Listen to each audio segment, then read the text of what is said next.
Please do subscribe to Prajabheri News Channel.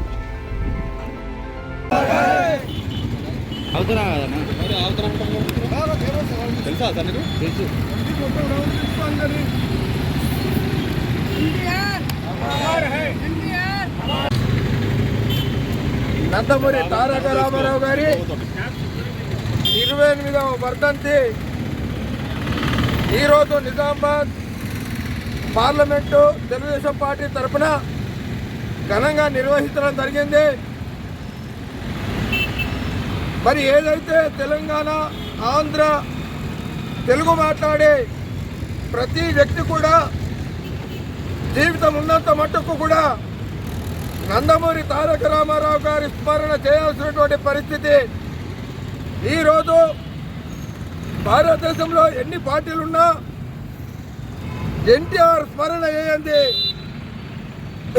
ఓట్లు పడే పరిస్థితి లేదు. టీఆర్ఎస్ కావచ్చు, కాంగ్రెస్ కావచ్చు, బీజేపీ కావచ్చు, ప్రతి వారు ఎన్టీఆర్ విగ్రహాన్ని స్మరించుకొని పూలమాల వేసి ఓట్లు అడిగే పరిస్థితి ఉంది. ఈరోజు ఏదైతే సంస్కరణలు ఉన్నాయో అవి గతంలో ఎన్టీ రామారావు గారు తీసుకొచ్చినటువంటి పరిస్థితి. పేద బడుగు బలహీన వర్గాలకు, బీసీ, ఎస్సీ, ఎస్టీ మైనార్టీలకు ఒక స్థానం కల్పించి రాజ్యాంగంలో అందరూ ముందుండాలని తీసుకొచ్చినటువంటి వ్యక్తి నందమూరి తారక రామారావు గారు. ఆ రోజు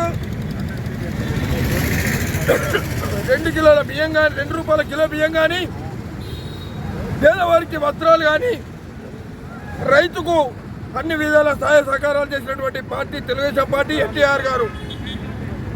ఈరోజు ఎన్నికలకు పోతే ప్రతి పార్టీ వారు కూడా నందమూరి తారక రామారావు గారిని స్మరించినటువంటి పరిస్థితి. రాబో కాలంలో కూడా తెలుగుదేశం పార్టీని ఆదరించి అభిమానించాలని తెలంగాణలో ఉన్నటువంటి ప్రతి వ్యక్తికి నమస్కరిస్తూ తెలియజేస్తున్నాను.